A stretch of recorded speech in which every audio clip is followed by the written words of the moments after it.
ओम पितृदेवताभ्यो नमः। दोस्तों, वास्तु ज्ञान गंगा यूट्यूब चैनल पर आप सभी का स्वागत है। आज मैं आपको पितृपक्ष की तिथियों के बारे में जानकारी दूंगा। पितृपक्ष की 16 तिथियां होती हैं। कौन कौन सी तिथि पर पितृ हमें किस चीज़ का, किस वस्तु प्राप्ति का आशीर्वाद देते हैं। प्रत्येक तिथि का विशेष महत्व होता है।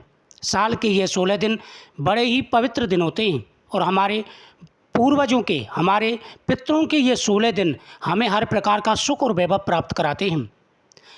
दोस्तों, ध्यान रखें, अगर पितृ प्रसन्न हैं तो हमें जीवन में हर प्रकार का सुख और वैभव प्राप्त होता है।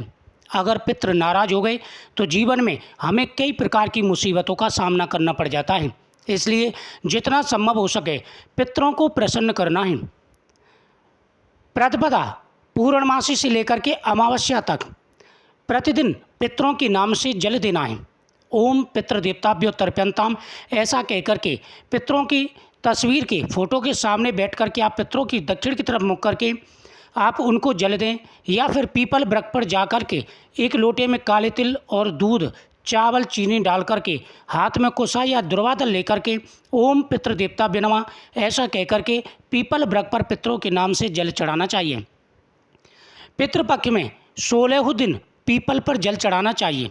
पितृपक्ष में किसी भी दिन का कोई दोष नहीं होता है।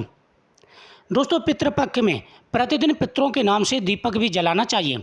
पीपल वृक्ष के नीचे, घर के मेन दरवाजे पर, चौराहे पर, पितरों की फोटो के सामने, इन जगहों पर दीपक जरूर जलाना चाहिए। साथ ही अपने इष्ट देवता के सामने दीपक जलाना चाहिए। जो व्यक्ति पितरों के नाम से दान पुण्य करते हैं, प्रतिदिन तर्पण करते हैं और प्रतिदिन पितरों के नाम से ग्रास निकालते हैं, पहला ग्रास अग्नि का, दूसरा गौ का, तीसरा कौवे का, चौथा कुत्ते का, पांचवा पीपल वृक्ष का, ये 5 ग्रास जरूर निकालने चाहिए। अगर आपके पास नदी या तालाब है तो छठवां ग्रास गंगा माता के नाम का भी निकालना चाहिए। ये 5 ग्रास प्रतिदिन जो व्यक्ति निकालते हैं पितरों के नाम से संकल्प करके, उनके घर में सदा ही सुख और समृद्धि बनी रहती है। दोस्तों, बात करते हैं पूर्णिमा तिथि। पूर्णिमा तिथि श्राद्ध पर पितृ हमें किस चीज़ का आशीर्वाद देते हैं। पूर्णमासी तिथि पितरों की और पूर्णमासी भगवान विष्णु की तिथि भी होती है। इस दिन धन, ऐश्वर्य, पुत्र, बुद्धि, बल, सुख आदि की प्राप्ति होती है।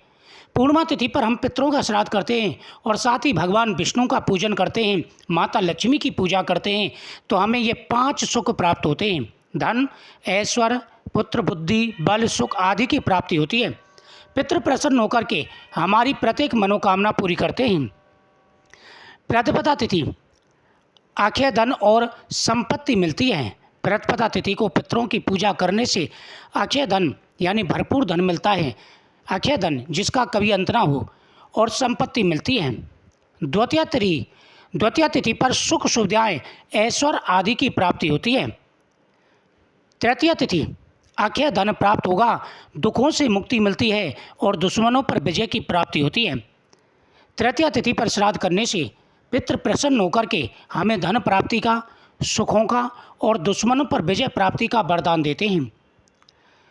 चतुर्थी तिथि भगवान गणेश की भी होती है और चतुर्थी तिथि का श्राद्ध करने से मनोकामनाओं की पूर्ति होती है, हर दिशा में उन्नति होती है और प्रत्येक कार्य हमारे बनने शुरू हो जाते हैं।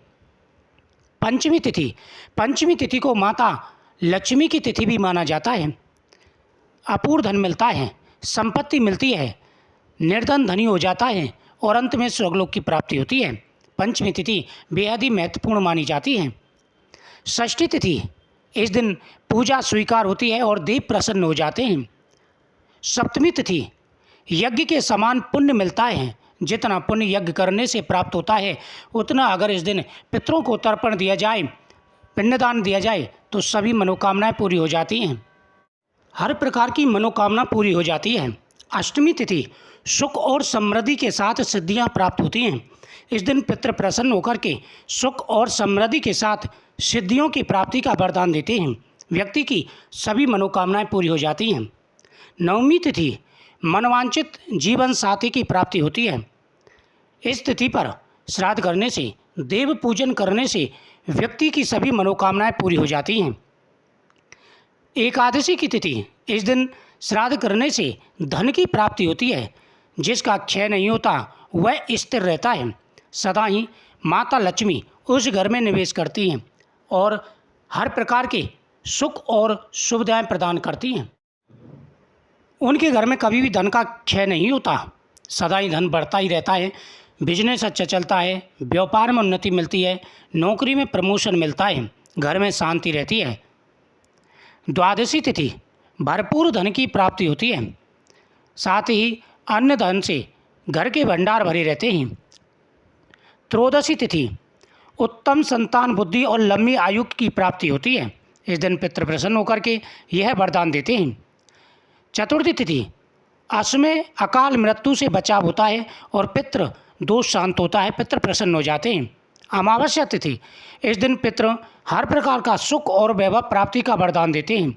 इस दिन पितृ प्रसन्न हो जाएं तो व्यक्ति के जीवन में हर प्रकार का सुख और वैभव प्राप्त होता है।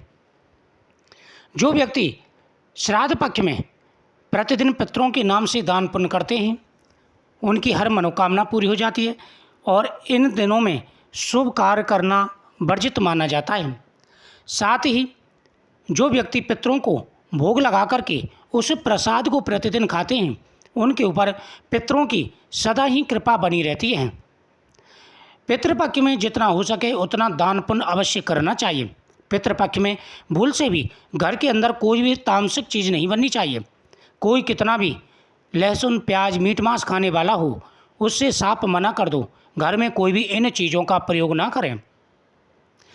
अमावस्या के दिन विशेष रूप से पितरों की पूजा करें। अमावस्या के दिन सर्व पितरों का श्राद्ध किया जाता है। बीच में अगर किसी पितृ की तिथि भूल गए हों तो अमावस्या के दिन सभी पितरों का श्राद्ध करें। साथ ही अमावस्या के दिन आपको माता लक्ष्मी की पूजा भी करनी चाहिए। अमावस्या की रात को माता लक्ष्मी की पूजा करने से व्यक्ति धनवान होता है, हर प्रकार के व्याधियां दूर हो जाती हैं।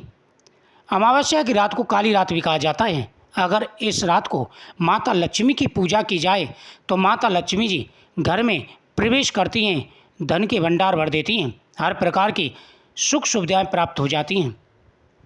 पितृपक्ष में कभी भी किसी बुजुर्ग का अपमान नहीं करना चाहिए। दरवाजे पर आए हुए किसी भी अतिथि का तिरस्कार नहीं करना चाहिए। पितृपक्ष में चावल का दान, जूता दान, छतरी दान, वस्त्र दान जैसा भी संभव हो वह दान जरूर करना चाहिए। अमावस्या के दिन अन्न जल चावल चीनी आदि का दान जरूर करना चाहिए, ये सभी शुभ माने जाते हैं। पितृपक्ष में प्रतिदिन घर के मेन दरवाजे पर जल जरूर डालना चाहिए, यह बेहद ही शुभ माना जाता है।